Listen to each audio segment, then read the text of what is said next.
Miris memang dukun satu ini, pasien datang untuk mengobati penyakitnya yang dideritanya, malah menjadi tempat pelampiasan ngencerit sang dukun. Sebut saja NP, yang berumur 17 tahun, merupakan gadis ABG yang harus merelakan kesuciannya direnggut oleh HPG umur 49 tahun, yang merupakan dukun pengobatan alternatif untuk menyembuhkan penyakit kesurupan, yang sering gadis tersebut alami. Gadis tersebut memutuskan untuk berobat ke HPG atas perintah dari orang tuanya, yang khawatir pada dirinya bukan sembuh. Gadis tersebut saat ini harus menahan malu akibat perbuatan HPG si dukun ngecerit asal Banyuwangi itu.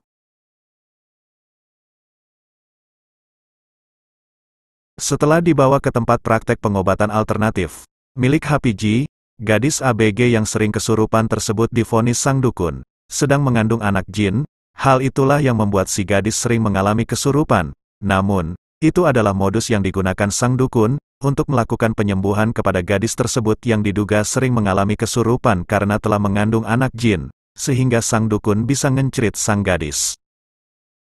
Orang tua dari gadis ABG yang menjadi korban pengenceritan, yang dilakukan oleh dukun spesialis cerit-cerit, membawa anaknya ke praktek pengobatan sang dukun, sejak tanggal 25 April tahun 2014.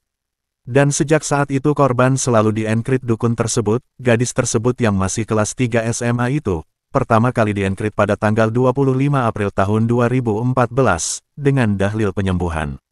Sang dukun tidak melakukan aksi sekali itu saja, melainkan dia telah melakukan hal ini sebanyak 9 kali. Itu menurut laporan dari orang tua sang gadis. Orang tua dari gadis itu, tidak diperbolehkan melihat proses penyembuhan yang dilakukan sang dukun. Orang tua korban tidak diperbolehkan masuk ke dalam ruangan, hanya ada si gadis dan dukun saja. Karena curiga berkali-kali berobat tidak diperbolehkan melihat. Ayah dari gadis pun mendesak anaknya untuk menceritakan apa yang terjadi di dalam ruangan pengobatan. Si gadis pun langsung bercerita kepada ayahnya, bahwa dirinya ditakut-takuti oleh HPG, bahwa di dalam perutnya ada anak jin dan harus dikeluarkan dengan cara diencerit dulu.